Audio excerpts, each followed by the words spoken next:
आज क्या नहीं है बिजनौर में? हाईवे भी है, रेलवे भी है, मेडिकल कॉलेज भी है, गन्ना किसानों को गन्ना मूल्य का भुगतान भी हो रहा है। और जिसको ये विकास दिखाई नहीं देता है, तो मैंने यहां के प्रभारी मंत्री से कहा है कि उन लोगों को यहां का लेपर्ड भी उनको देकर लेकर के चले जाओ, उन तक पहुंचवा दो। यानी बिजनौर ने संघर्ष की एक नई गाथा को लिख करके विकास की यात्रा को तय किया है। लकड़ी की कारीगरी कैसे होती है, नगीना के कारीगरों ने दुनिया के सामने अपने हाथ के हुनर का लोहा मनवाया है। मुझे कई बार बिजनौर आने का अवसर प्राप्त हुआ है, लेकिन 2017 के पहले मुख्यमंत्री बिजनौर नहीं आते थे, बोलते थे मुख्यमंत्रियों के लिए अपशकुन है।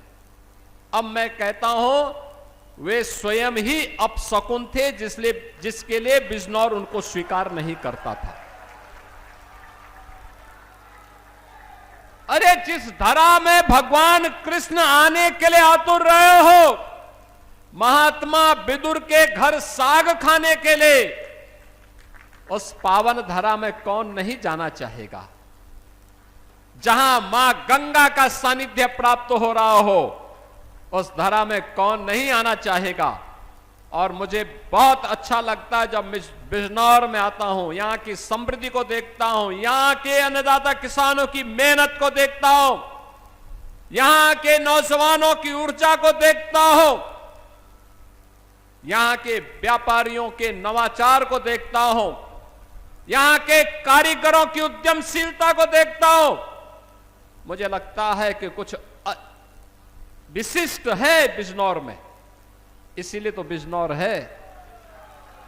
और उसी विशिष्टता के लिए आपका आह्वान करने के लिए आज मैं आपके बीच आया हूं। अपराध मुक्त भी किया है, कर्फ्यू मुक्त भी किया है, दंगा मुक्त भी किया है। और उसी दंगा मुक्त उत्तर प्रदेश की इस परिकल्पना का परिणाम है। पिछली सरकारें क्या करती थी?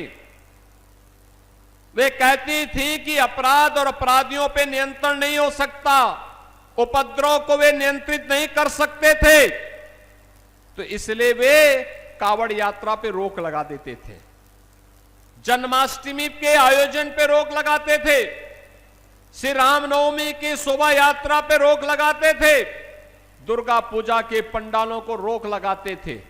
लेकिन अब अपराध और अपराधियों पर नियंत्रण है।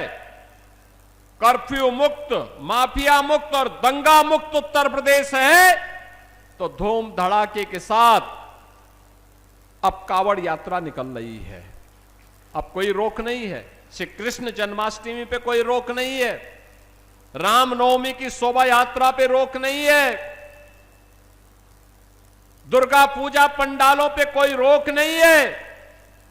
धूम धड़ाके के साथ ये सभी कार्यक्रम हो रहे हैं। अब बेटी और व्यापारी की सुरक्षा में कोई सेंध नहीं लगा सकता, और हमारा अन्नदाता किसान अपने खेत में जाने से अब डरता नहीं है। पर मुझे लगभग 3000 उन पाकिस्तान और बांग्लादेश से विस्थापितों को उनके जमीन के पट्टे उनको उपलब्ध करवाने का भी अवसर प्राप्त हुआ था, जो लोग लगभग 8 दशक से इंतजार कर रहे थे। 8 दशक से जिनके साथ न्याय नहीं हो पाया था। देश का विभाजन कांग्रेस के पाप के कारण हुआ, लेकिन खामियाजा इन सिख बंदों ने भुगता था। इन सिख बंदों ने भुगता था, पंजाब से आने वाले इन बंधुओं ने भुगता था, बांग्लादेश से आने वाले इन बंदों ने भुगता था। आज भी आप देखते होंगे बांग्लादेश में क्या पाप होता है। वहां पर दलित मारा जाता है, लोगों के मुंह बंद हो जाते हैं, कोई बोलता नहीं। उनके घर जलाए जाते हैं, कोई बोलता नहीं है। योगेंद्र नाथ मंडल के पाप के कारण ये हत्याएं हो रही हैं। बहनों और भाइयों, जब ये देश आजादी की लड़ाई लड़ रहा था, उस समय देश के अंदर दो ऐसे महापुरुष थे जो उस समय दलितों की आवाज बनकर के देश की आजादी की लड़ाई में अपना योगदान देते थे। एक थे बाबा साहब डॉक्टर भीमराव अंबेडकर और दूसरा नाम था श्री योगेंद्र नाथ मंडल का। बाबा साहब भीमराव अंबेडकर सदैव भारत के अंदर भारत की आजादी के लिए ब्रिटिशर के खिलाफ लगातार मोर्चाबंदी किए थे, लगातार लड़ते रहे। योगेंद्र नाथ मंडल भी इस लड़ाई को मजबूती के साथ आगे बढ़ाते रहे। कांग्रेस ने बाबा साहब भीमराव अंबेडकर को हमेशा अपमानित करने का काम किया, लेकिन जब देश की आजादी नजदीक आई, बाबा साहब भीमराव अंबेडकर मजबूती के साथ देश की आजादी की लड़ाई से जुड़े रहे। लेकिन योगेंद्र नाथ मंडल मुस्लिम लीग के बहकावे में आ गए। यह देश आजाद होता है, बाबा साहब भीमराव अंबेडकर भारत के न्याय और कानून मंत्री बनते हैं। योगेंद्र नाथ मंडल पाकिस्तान चले जाते हैं, वे पाकिस्तान के कानून मंत्री बनते हैं। परिणाम क्या? देश का विभाजन होता है। विभाजन के बाद भी हिंदुओं का कत्लेआम नहीं रुकता है। योगेंद्र नाथ मंडल पाकिस्तान के प्रधानमंत्री से कहते हैं कि ये कत्लेआम रुकना चाहिए, तो वहां के प्रधानमंत्री ने कहा कि हम नहीं रोक सकते, क्योंकि हमने तो इस्लामिक स्टेट के रूप में पाकिस्तान को मान्यता दी है। योगेंद्र नाथ मंडल को अपनी जान बचा करके भाग करके वापस हिंदुस्तान आना पड़ा था। 1950 से लेकर के अगले 15-17 वर्ष वह व्यक्ति गुमनाम जीवन जी करके हमेशा के लिए इतिहास में विलीन हो गया, क्योंकि कुछ लोग फिर से आ गए हैं जो योगेंद्र नाथ मंडल बनना चाहते हैं। नाम बाबा साहब का लेंगे, लेकिन काम योगेंद्र नाथ मंडल का करेंगे। वे काम योगेंद्र नाथ मंडल का काम कर रहे हैं।